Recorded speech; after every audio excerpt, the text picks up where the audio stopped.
Pai do Senhor, amados, é uma bênção, uma honra estar com vocês mais uma vez neste canal para falar de uma tão importante lição, a lição 2, a carta aos Efésios. Nessa lição 2 a gente vai estar falando sobre a sublimidade das bênçãos espirituais em Cristo.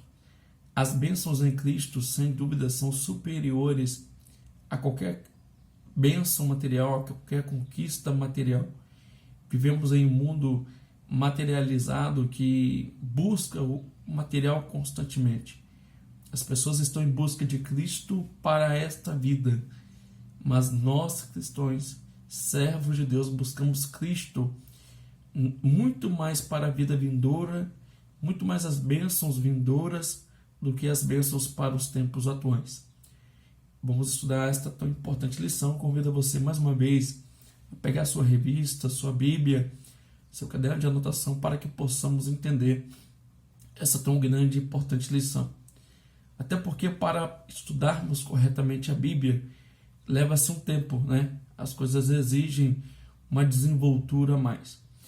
Por exemplo, o texto áureo, que é o texto-chave da lição, e de todos os textos a gente pode guardar em nossa mente, em nossa reflexão. O texto áureo é o principal, né? O texto que abarca todos os demais textos aí. Está em Efésios capítulo 1, versículo 3, quando diz: Bendito o Deus e Pai de nosso Senhor Jesus Cristo, a qual nos abençoou com todas as bênçãos espirituais nos lugares celestiais em Cristo. Como Paulo diz aos Colossenses, quando buscamos a Deus, buscamos no alto, que vem do alto, e não que vem da terra. As bênçãos reservadas para nós estão nos lugares celestiais em Cristo Jesus. A verdade prática diz: Deus nos elegeu em Cristo antes da fundação do mundo para que desfrutássemos das bênçãos espirituais. Olha que maravilha aqui. Nesta verdade prática está se falando da onisciência de Deus, onisciência de Cristo. Antes que o mundo fosse feito, antes que eu e você viesse ao mundo, Deus já sabia de todas as coisas. Inclusive, que um dia aceitaríamos Jesus como seu Salvador. Então Deus, antes da fundação do mundo, já nos elegeu. A eleição aqui não se trata de uma escolha forçada ou involuntária, mas se trata de uma escolha, de uma eleição na presciência, ou seja, no conhecimento antecipado de Deus, como onisciente que Ele é. A leitura bíblica em classe é muito importante que você leia. Eu te recomendo fazer isso depois. Leia a leitura bíblica em classe, Efésios capítulo 1, versículo 3, 4, 9 ao 14. Muito importante. Para entendermos esta lição, para sabermos o propósito dessa tão importante lição, eu quero te falar dos objetivos que temos aqui. O objetivo geral é esclarecer as bênçãos espirituais concedidas por Cristo Jesus. O mundo pode considerar pouco, mas para nós são bênçãos grandiosas que temos reservado de Deus para nós. Então nós estaremos estudando essas tão importantes bênçãos. Sempre somos abençoados e estamos debaixo da bênção. Crente não está debaixo de maldição. Crente está debaixo da bênção de Deus, a bênção de Cristo. Os objetivos então desta lição: primeiro ponto, se trata de refletir, pensar a respeito da nossa nova posição em Cristo. A partir do momento que aceitamos Jesus, nova criatura somos. Temos uma nova postura, um novo compromisso, agora salvos em Cristo. Quando vamos fazer alguma coisa, nós temos que pensar o que Cristo faria em nosso lugar. Andar nos passos de Jesus, de forma que o mundo possa perceber Cristo em nós. Então nós vamos estar estudando sobre essa tão importante posição do crente agora em Cristo Jesus. Também nesta lição, vamos evidenciar a realidade de uma vida cristocêntrica neste mundo. Ou seja, Cristo é o nosso centro. Cristo é o nosso objetivo maior. Temos e falamos pautados nele.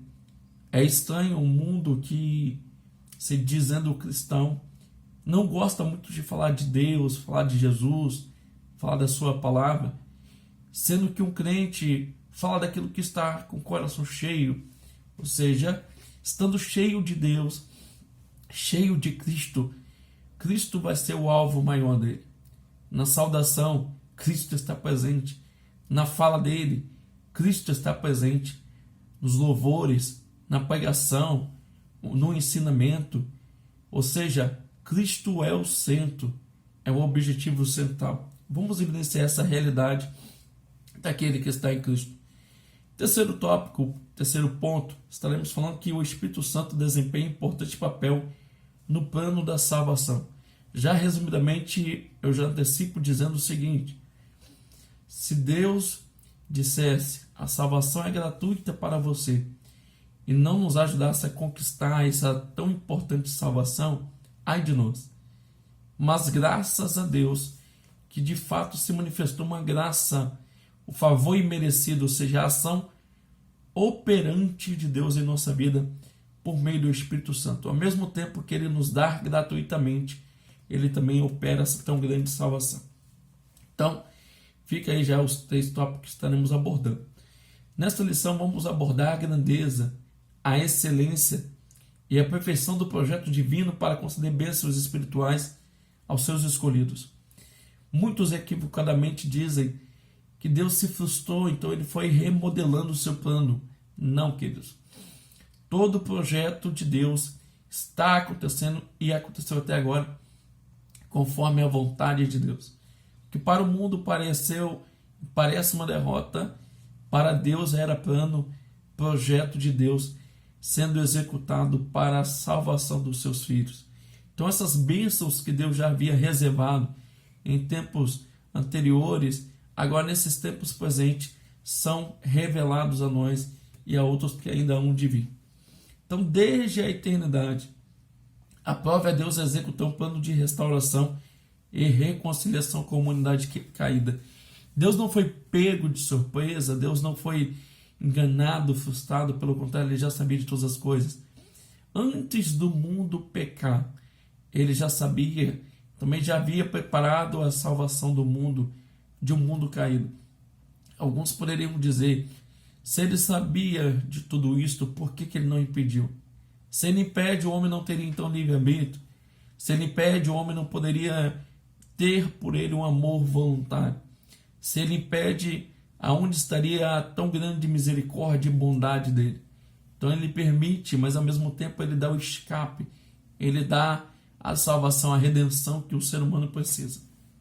Então na carta do apóstolo Paulo, que se mostra profundamente agradecido pela revelação do mistério que estava oculto desde os tempos. Olha que interessante. A carta aos Efésios vem mostrando os mistérios de Deus, os mistérios ocultos, mais verdadeiros e reais de Deus para com o ser humano. Por isso que nós dizemos que a palavra de Deus é uma revelação progressiva, ou seja, ao longo dos séculos da história da humanidade, Deus vem revelando a sua vontade. Hoje, temos a revelação escrita completa. Em 1600 anos, a Bíblia foi escrita, 66 livros, 39 no Antigo, 27 no Novo, tudo falando a respeito da vontade, do projeto de Deus, mistérios que foram ocultos, mas foram revelados a nós. Basta lermos as Escrituras, buscando saber quem é o seu autor, escritor, em que época foi escrita a palavra, para quem foi escrita, qual é o propósito, quais são os costumes da época, qual o objetivo daquela escrita, daquela carta, daquele livro, e vamos descobrir muitas coisas. Na verdade, a palavra de Deus ela vem para esclarecer, para nos trazer a revelação do mistério que estava oculto, não para trazer mais um enigma, para complicar mais ainda. Basta usar as leis, as regras hermenêuticas corretamente e vamos entender as Escrituras Sagradas. O apóstolo Paulo nos convida então a louvar e a glorificar a Deus pela sua bondade e misericórdia para com todos nós pecadores. Éramos inimigos irreconciliáveis, mas Deus, por sua misericórdia, nos salvou e ainda nos abençoou. Isso é muita graça, é muita bênção de Deus. Agora, podemos até pecar, somos pecadores de fato, mas somos pecadores redimidos, somos pecadores que na graça do Espírito Santo podemos e vencemos o pecado, mas outrora estávamos afundados no pecado. Mesmo assim, com a sua misericórdia, Ele nos salvou. Então vamos lá. Primeiro tópico, a nova posição do salvo em Cristo. Após ele expor os versículos de abertura, o apóstolo Paulo, onde ele fala aos santos fiéis em Cristo Jesus que estão em Éfeso, a vocês graça e paz da parte de Deus, nosso Pai, do nosso Senhor Jesus Cristo. Olha que interessante. Aos santos e fiéis que estavam em Éfeso. Paulo não estava falando das imagens de esculturas. Paulo estava falando dos irmãos da igreja do Senhor na cidade de Éfeso. Amados, eu poderia dizer aos santos do Senhor que estão na Ásia, aos santos do Senhor que estão na Europa, na América Central, na América do Norte, na América Latina. Quando eu falo de santos, conforme que Paulo está dizendo, eu estou falando dos salvos em Cristo, ou seja, dos separados em Cristo. Então, dizer aos santos é biblicamente correto, porque estamos falando de pessoas que vivem em santificação e foram separadas por Cristo. Aí o apóstolo Paulo apresenta uma série de sequências, de textos para nos falar desta bondade, a qual devemos ser gratos a Deus em Cristo Jesus. Primeira coisa é o seguinte, que nele somos abençoados. Então isso é mais ainda digno de louvor. Ele é digno de louvor sempre. Então o apóstolo Paulo dá uma sequência, até o versículo 14, do capítulo 1, versículo 1 ao 14, por meio de um maravilhoso tributo ao Eterno, suas maravilhosas bênçãos concedidas aos homens. Deus concedeu inúmeras bênçãos. Se temos um motivo para glorificar a Deus, lógico, devemos ser gratos a Ele por tudo. Primeiramente, somos gratos a Ele e louvamos a Ele por sua glória em toda a terra, por sua glória no mundo, a glória dele. Devemos adorar a Ele, a Deus Pai de Jesus Cristo, devemos adorar a Jesus Cristo, devemos adorar o Espírito Santo, a Santíssima Trindade, ok? Por que podemos adorar ao Deus Pai, Deus Filho e Deus Espírito Santo? Não são três deuses, são três pessoas, mas que formam Deus, são Deus. E Deus pode e deve ser adorado, mesmo que Ele não derramasse bênçãos, que já derrama sobre nós, Ele já tinha motivo de ser glorificado. Obviamente, as bênçãos espirituais não são materiais, são espirituais, provenientes dos lugares celestiais, ou seja, está no reino espiritual. Primeira bênção de Deus que temos aqui, no capítulo 1 da carta aos Efésios. Ele nos elegeu para sermos santos, ou seja, antes da fundação do mundo, na sua paciência, sabendo que seríamos salvos, que aceitaríamos Jesus, Ele já nos elegeu dizendo para sermos santos. Ele, ao mesmo tempo que elege, Ele dá condições para isso. É um privilégio, podemos ser santos em sua presença. Também, capítulo 1, versículo 5 diz que Ele nos predestinou para sermos filhos. Olha só, manos, éramos criaturas, pecadores, inimigos irreconciliáveis. Mas agora, Ele nos predestinou para sermos filhos.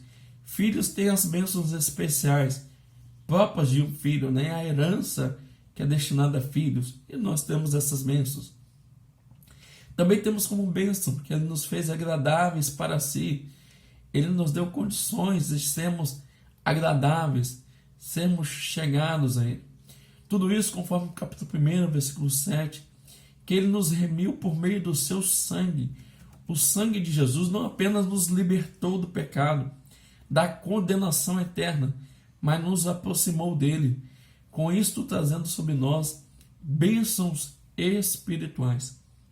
Deus, com sua graça, com suas bênçãos inefáveis e contínuas, Ele nos acolheu por sua vontade. Imagina, Você ser acolhido por alguém que você muito estima é muito importante. Imagina Deus, superior ainda, nos acolhendo. Isso é algo grandioso. Ele nos acolheu por sua vontade redentora. Mas ainda, poderíamos ficar no escuro, sem entender os desígnios de Deus, ou sua vontade, ou seu projeto. Mas ele revelou pela palavra dele, a palavra, a Bíblia Sagrada, a verdade, a palavra da verdade, ele nos revelou. Então, quando alguém diz, eu trago uma revelação, a revelação maior são as Escrituras, palavra de Deus. Também falando de bênçãos espirituais, ele nos selou com o Espírito Santo da promessa. Quando você quer enviar uma carta para alguém, você sela dizendo, só pode ser aberta pelo destinatário. Ninguém mais pode violar.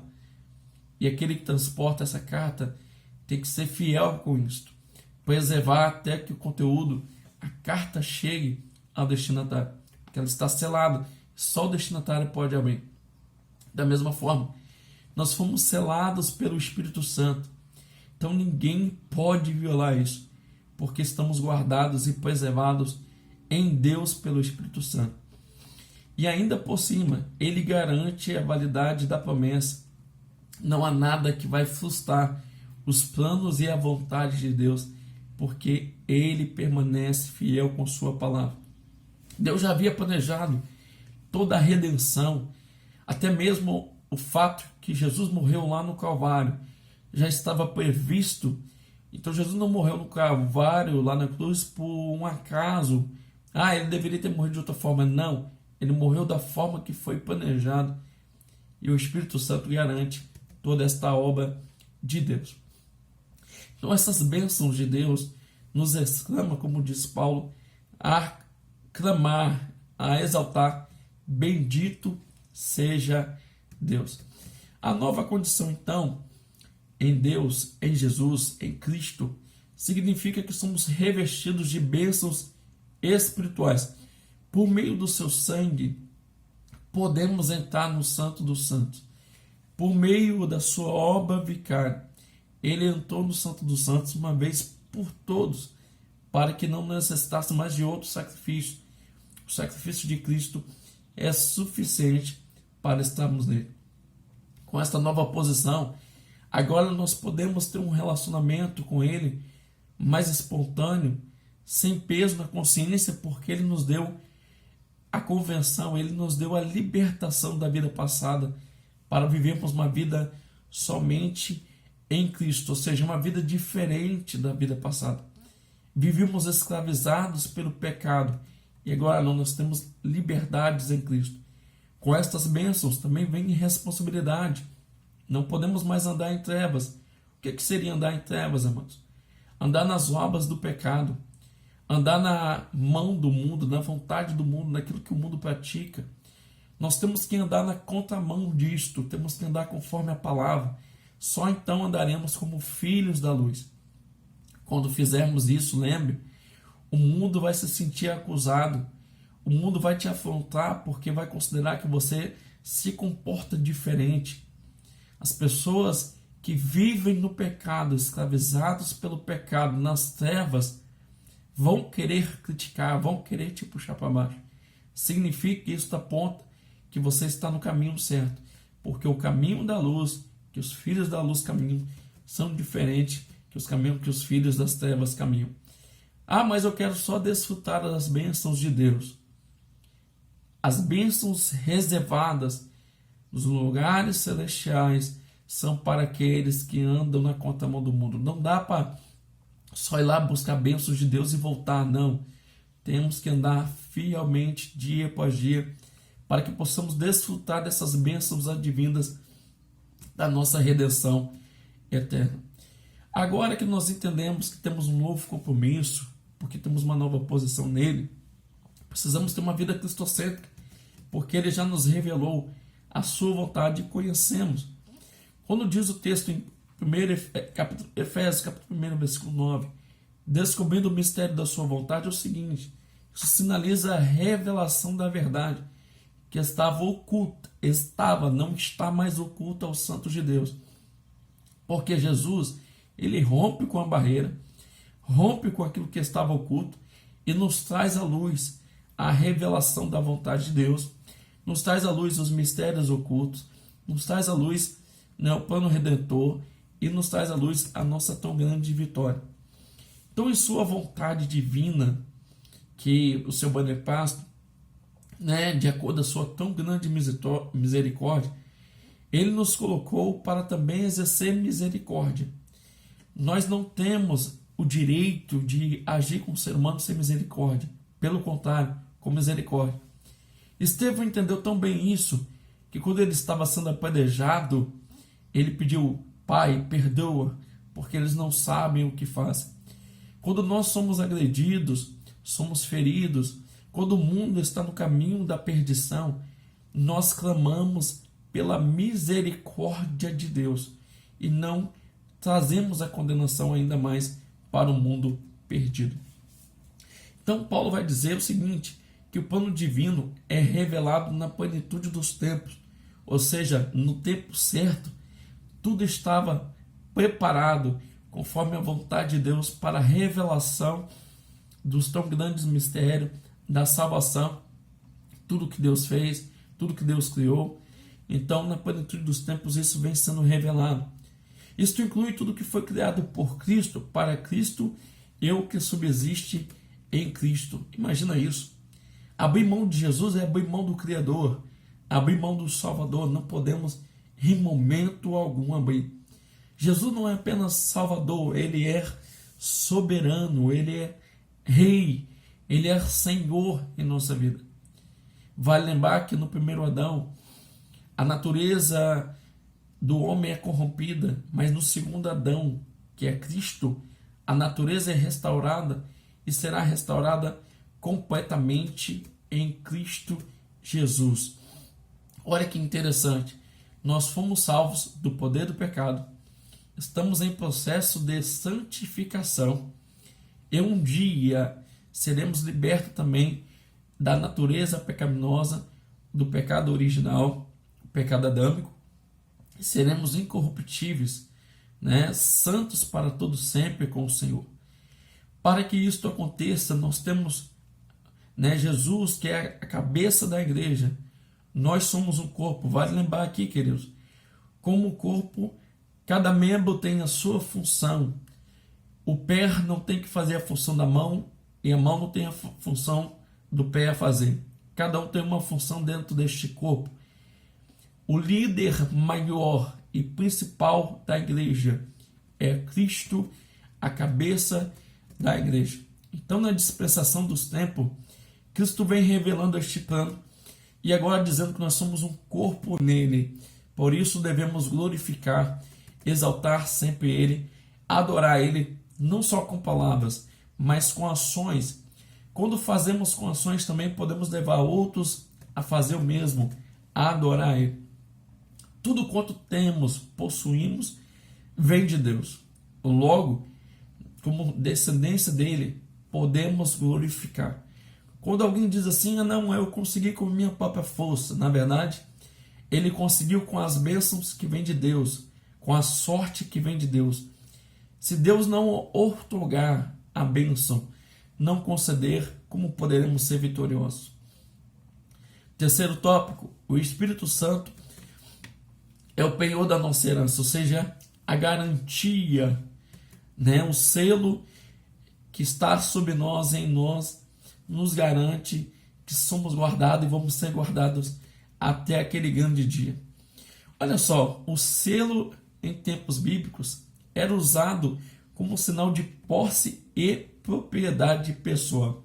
Imagina, quando alguém te toca, está tocando na propriedade, em algo pessoal de Deus, ou seja, está tocando na menina dos olhos de Deus. O Espírito testifica no nosso Espírito que somos filhos de Deus, conforme Romanos 8,16, e o maligno não lhes toca, ou seja, porque estamos protegidos por Deus. Quando algo acontece conosco, que parece que o inimigo nos tocou, na verdade é uma permissão de Deus para tratar da nossa vida, não para nos matar, mas para nos fazer crescer ainda mais. Então, volta a dizer, conforme as escrituras, 1 João 5,18, o mundo não nos toca, o maligno não pode nos tocar. O Espírito Santo, a terceira pessoa da Santíssima Trindade, tem um papel fundamental no plano da nossa redenção, da sublimidade das bênçãos em Cristo.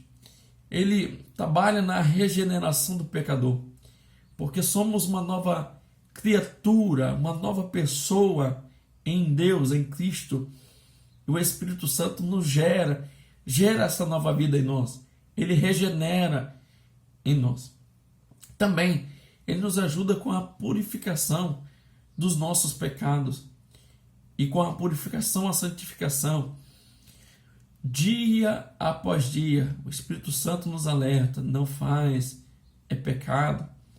Por isso precisamos, queridos alunos, professores, sermos altamente sensíveis à voz do Espírito Santo, para que ele possa falar em nosso coração. E o Espírito Santo nos orienta com certeza a buscarmos na sua palavra o que é pecado, o que ofende a santidade de Deus, porque como criaturas regeneradas, nova criatura, servos de Deus, nós podemos e devemos agora fugir da aparência do mal, fugir do pecado, para então agradar ao Senhor Jesus. Que maravilha isso acontecer conosco. Interessante que com nossas palavras bonitas, lisonjeiras, tentamos convencer o mundo, né? Até mesmo em nossas aulas, em nossas pregações, mas a gente só alcança a mente, no máximo a mente. Mas o Espírito Santo pode alcançar o coração do pecador. Conforme João 16, versículo 8, Jesus disse: eu irei para o Pai, mas não vos deixarei órfão. Enviarei outro. No grego significa que ele enviaria alguém da mesma espécie, com a mesma capacidade, praticamente, ou por que não dizer, com os mesmos atributos. Esse outro, falando do Espírito Santo, ele viria e ele convenceria o mundo do pecado, ou seja, da iniquidade, da transgressão, da natureza decaída, daquilo que ofende a santidade de Deus. Então o Espírito Santo é quem convence o homem, a mulher, do pecado, do erro, da falha, da situação caída. O Espírito Santo também convenceria e pode convencer o homem da justiça.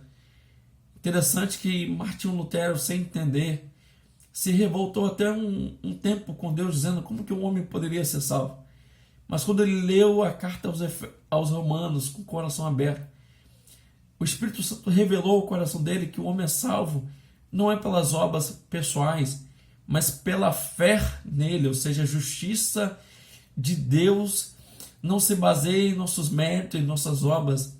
A justiça de Deus está além disso, está acima disso. Então, o Espírito Santo pode convencer o homem. Daí vamos fazer igual Martinho Lutero, né? Ficarmos firmes, porque pela fé seremos salvos. Mas também o Espírito Santo convence o homem do juízo, ou seja, que todas nossas ações terão uma consequência. Para os salvos, uma vida eterna; para os ímpios, uma morte eterna; para os salvos, tribunal de Cristo; para os ímpios, juízo final, condenação eterna. O Espírito Santo também produz em nós, o crente verdadeiro, lógico, um relacionamento com Deus, e ainda por cima, conforme Gálatas 5, versículo 22 e 23, o fruto do Espírito. Vivemos um tempo que as pessoas valorizam demais dons espirituais, valorizam demais, principalmente os pentecostais, aquilo que é exterior, o estereótipo, né? Aquilo que se faz e acontece. Mas primeiramente para o salvo, que é importante, não é o que acontece externamente, mas o que vem de dentro para fora, ou seja, o fruto do Espírito, que é amor, alegria, paz, paciência, amabilidade, bondade, fidelidade, mansidão e domínio próprio. Contra essas coisas não há lei. Amor, aqui se baseia no amor de Deus, o amor incondicional, o amor ágape. Não é porque a pessoa merece que você vai amar independente. A alegria, independente da circunstância, como Paulo, que estava na prisão, aos Filipenses ele diz: alegrai-vos. Você pode ter alegria, alegria vindo do Espírito Santo.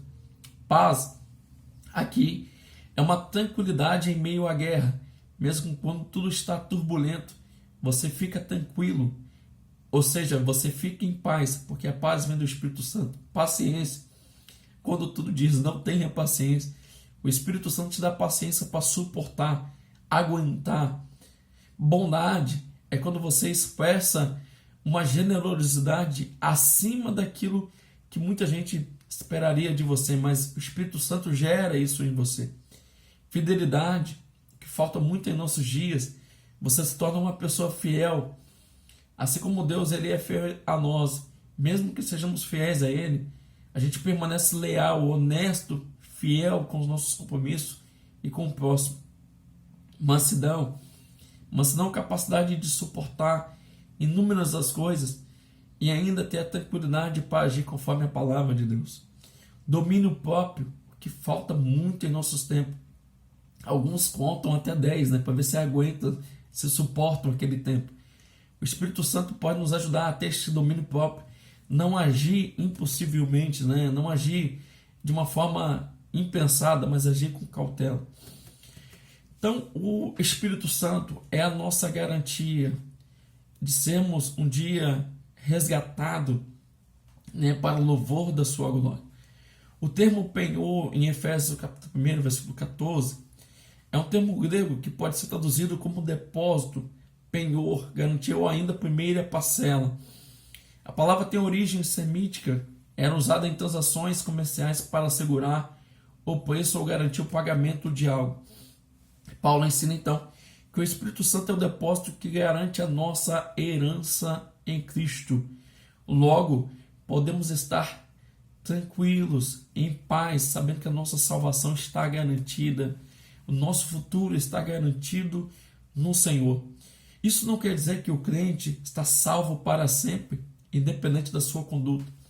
Para o cristão, ele precisa ainda observar uma coisa: ele está salvo em Cristo, mas Deus espera, conforme Mateus 24:13, que ele persevera, ou seja, até que ele seja salvo. Perseverar aqui é continuar fazendo o que a palavra de Deus diz. Perseverar aqui é agir conforme a vontade de Cristo, a vontade de Deus. Perseverar aqui é acreditar que salvo estamos, mas é não abrir mão da nossa salvação nunca. Alguns pensam, conforme aquela velha filosofia, uma vez salvos, salvos para sempre.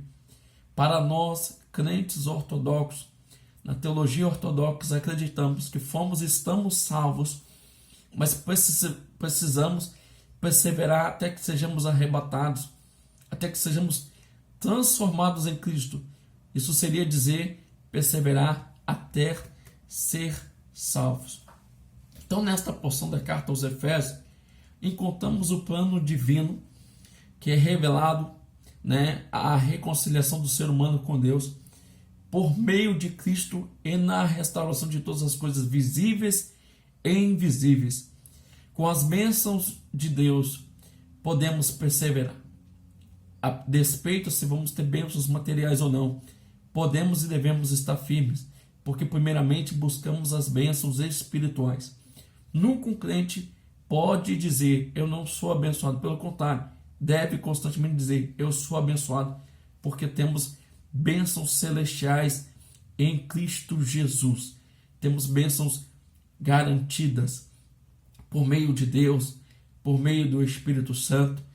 Para isto precisamos viver uma vida cristocêntrica, baseada na palavra. Não é possível, querido aluno, viver essa vida cristocêntrica sem as Escrituras, sem o Espírito Santo em nós.